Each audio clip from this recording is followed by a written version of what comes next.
Ito ang isa sa pinakadakilang last stand sa kasaysayan. Sa labanang ito, hinarap ng 300 Spartan kasama ang kanilang mga kalyado ang dambuhalang hukbo ng Persian Empire. Ito ang Battle of Thermopylae o kilala sa iba bilang ang Battle of 300. Ang kadakilaan ng labanang ito ay hindi matatawaran dahil makalipas man ang higit 2,500 taon, ang labanang ito ay patuloy nating kinikilala. Tara, samahan niyo ako sa paglalakbay sa sinaunang kasaysayan at ating tunghayan ng epikong Battle of Thermopylae. Ang pagbabasa ay isa sa pinakamakapangyarihang habit na maaaring matutuhan ng isang tao. Sa pagbabasa, kakayanin mong matutuhan ang mga kaalaman na inipon ng mahabang panahon sa loob lamang ng ilang oras. Kaya naman, nais kong ipromote sa inyo ang ating featured product. Ito ang librong By Sword and Fire na isinulat ni Alfonso Aluit Jr. Ikinuwento sa librong ito ang notorious na Battle of Manila at ang matapang na pagbangon ng mga Filipino mula sa pagkasirang ito. Pindutin ang ating Shopee tag at gamitin ang ating promo code na Ian SHP 15 off para makakuha ng 15% discount sa inyong order. Tara, balik na tayo sa ating video. Bago natin pagkwentuhan ang mismong labanan, kailangan muna nating pag-usapan ang digmaan sa pagitan ng mga Persyano at Griego. Noong 490 BC, sumalakay ang mga Persian sa Greece sa pangunguna ni Darius I. Ang kanyang motibo, parusahan ang mga Griego lalo na ang mga Athenians dahil sa pahingialam ng mga ito sa digmaang sibil sa Asia Minor. Kasama ang malaking puwersang Persyano na binubuo ng 25,000 na mga sundalo, sinubok ni Darius I na sakupin ang Greece. Sa kasamaang palad para sa kanya, ang kanyang puwersa ay dinurog ng mga Athenians sa Battle of Marathon. Sa labanang ito, hinarap ng 10,000 mga Griego ang 25,000 mga Persyano.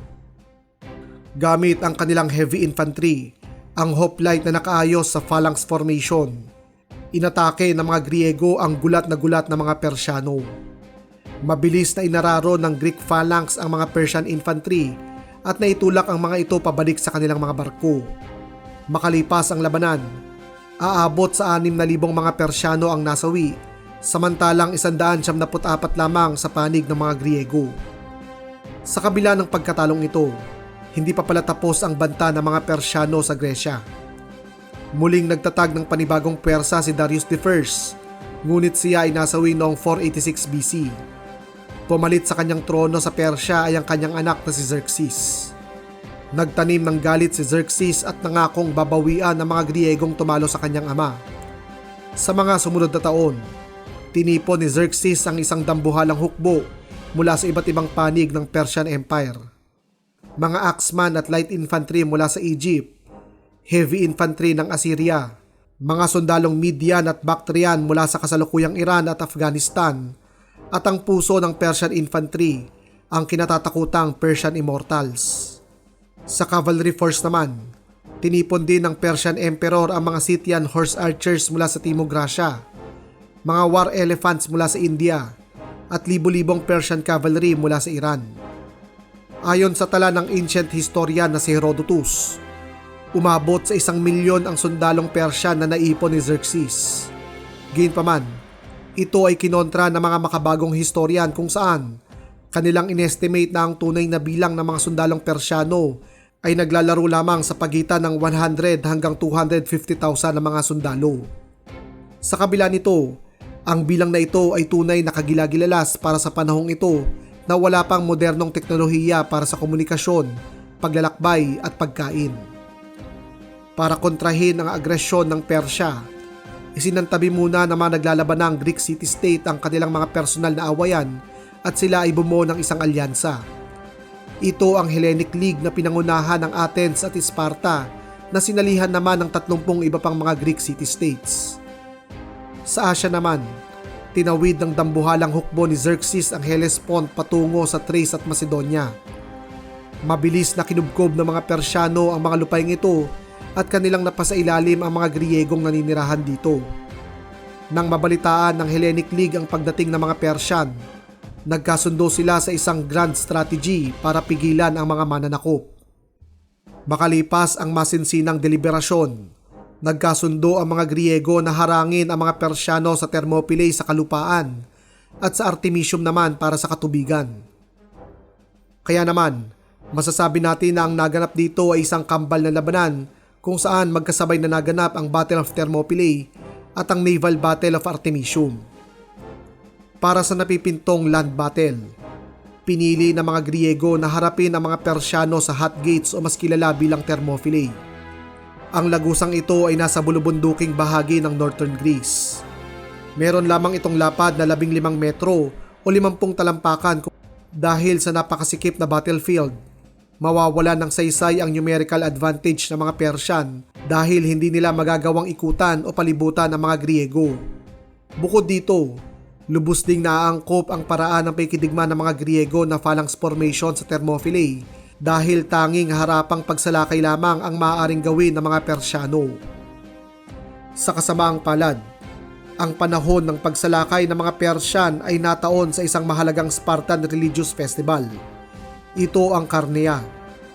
Lubos na napakahalaga sa lipunang Spartan ang Carnea, kaya naman hindi pinahintulutan ng pamahalaang Spartan na lumabas at sumama sa labanan ang kanilang buong hukbo. Sa kabila nito, nagpumilit ang haring Sparta na si Leonidas na makilahok sa labanan. Kanyang isinama sa Hot Gates ang kanyang personal bodyguards na binubuo lamang ng 300 mga elite na sundalo. Sa kanilang paglalakbay pahilaga, sumama sa kanila ang iba't ibang contingent ng mga Griego, kagaya ng 700 na mga Thespians, 400 na mga Thebans, 1,000 na mga Phocians, at iba pang mas malilit na hukbo ng Argos, Locrians, Corinthians at marami pang iba. Sa kabuuan, ang land force na sasalubong sa dambuhalang Persian army ay binubuo ng 300 na mga elite Spartan at 7,000 na mga Griegong kaalyado. Kaiba sa ipinakita sa pelikula, ang labanan sa Thermopylae ay hindi dapat hanggang kamatayan kundi isang delaying tactics lamang. Ayon sa orihinal na plano, pipigilan lamang ng mga Griego ang mga Persian sa Thermopylae ng maraming araw, habang ang Athenian Navy naman ang nakaatas na durugin ang Persian Navy sa Battle of Artemisium. Kapag natapos na ang naval battle na mas mahalaga para sa mga Griego, ang mga Griego sa Thermopylae ay unti-unting aatras. Sa kasamaang palad, iba ang nakahandang kapalaran sa mga defenders ng Thermopylae. Nagtagpo ang magkabilang panig sa Thermopylae ng Agosto ng 480 BC. Sa isang panig, nag-aabang ang dambuhalang multinational army ng mga Persian. Sa loob ng Thermopylae, nakabantay ang mga determinadong Greek phalanx habang nakatutok ang kanilang mga sibat sa kalaban. 4 na araw na nag-aabang ang mga Persyano na matakot ang mga Griego at sumuko. Gayunpaman, nanatiling matigas ang mga ito. Sa isa sa maraming negosasyong naganap, sinubok na takutin ng mga Persyano ang mga Griego sa pamamagitan ng pagsasabi na sa sobrang dami nilang pana, matatakpan nila ang araw kapag tumira sila. Ito ay sinagot ng mga Sparta ng, di maganda, malilim ang ating magiging labanan. Sinubok ng mismong hari ng mga Persya na si Xerxes na takutin ng mga Griego na isuko na ang kanilang mga armas. Ito ay napakayabang na sinagot ni Leonidas na mga katagang magmamarka sa kasaysayan. Molon labi o nangangahulugang, di kuhain mo. Makalipas ang 4 na araw na paghihintay, sumenyas na si Xerxes na simula ng labanan. Buong lakas na sumalakay ang mga Persian sa linya ng mga Griego. Ngunit dahil sa makipot na lagusan, hindi nila napakinabangan ang kanilang bilang at sila'y naumpog sa matikas na depensa ng Greek phalanx. Paulit-ulit na sumalakay ang mga Persian sa unang araw, ngunit paulit-ulit din silang nadurog sa harap ng mga Griego. Hindi umubra ang napakaraming Persian infantry na armado ng maikling sibat at nakasuot ng light armor sa heavy hoplite infantry ng mga Griego. Sa sobrang inis, napilitan si Xerxes na ipadala ang kanyang personal na bodyguard at elite force sa labanan. Ito ang mga Immortals. Sa labanang ito, nasubok kung tunay nga ba silang mga immortal. Mayabang na umabante ang mga Immortals, samantala umatras naman ang mga Spartan para lalong papasukin sa lagusan ang mga ito. Dahil sa kanilang kayabangan, Pumasok sila sa hot gates kung saan biglang humarap ang mga Griego at walang awang dinurog ang Persian elite force. Ayon sa tala ng mga nakasaksi, napatalo ng Persian king nang makita niyang madurog ang kanyang pinakaiingatang mga immortal. Sa unang araw, naging napakabigat ng kabayaran ng labanan sa mga Persian kung saan libo-libo ang nasawi. Sa panig naman ng mga Griego, napakakonti lamang ng nalagas sa kanilang hanay. Nang sumunod na araw, binago ng mga Persya ang kanilang estratehiya at nagpadala sila ng mas maliliit na puwersa para hanapin ang kahinaan ng Greek formation. Ngunit dahil sa heograpiya ng Thermopylae at matinding disiplina ng Greek hoplite, muling nabigo ang mga Persyano. Unti-unti nang napupuno ang Thermopylae ng mga bangkay ng mga Persyano, samantala wala namang tigil ang mga Griego sa pang-aasar sa kanilang mga kalaban. Bumagsak ang moral ng Persian army at napilitan si Xerxes na maghanap ng ibang paraan para matalo ang kanyang katapat. Ang kasagutan sa suliranin ni Xerxes ay dumating ng ikalawang gabi ng labanan. Isang Griegong nagngangalang Ephialtes ang pumasok sa kampo ng mga Persian na may dalang impormasyon. Ang impormasyong ito, ang lihim na lagusan patungo sa likuran ng mga Griego sa Thermopylae.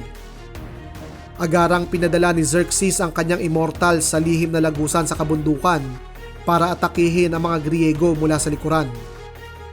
Kinaumagahan, agarang napansin ni Leonidas ang malaking usok at alikabok sa mga burol sa kanilang likuran. Dito niya napagtanto na nakarating na ang mga Persian sa kanilang likuran. Dahil alam niyang hindi na nila mapipigilan pa ang mga Persian sa Thermopylae, agaran niyang ipinag-utos ang pag-atras ng karamihan sa mga Griego. Nagpaiwan naman si Leonidas kasama ang kanyang 300 na mga Spartan para pahintuin ang mga Persian at bigyan ng pagkakataon ang kanilang mga kasamahan na makatakas. Bukod sa 300 na mga Spartan, nagpaiwan din ang 700 na mga Thespian at ang 400 na mga Theban. Makalipas na makaalis ang mga kasamahan, buong tapang nilang hinintay ang pag-atake ng mga Persyano. Umatake ang mga Persyano sa harapan at likod ng mga Griego na mahigpit nilang hinarap. Sa tindi ng labanan, nawasak na ang kanilang mga sibat, espada at panangga, kung saan marami sa mga Griego ang nagpatuloy sa paglaban gamit lamang ang mga kutsilyo, kamay at maging ngipin nila. Nasawi si Leonidas sa labanan kaya't napaatras ang mga Griego sa malapit na burol. Dito, pinaulanan sila ng pana ng mga Persyano.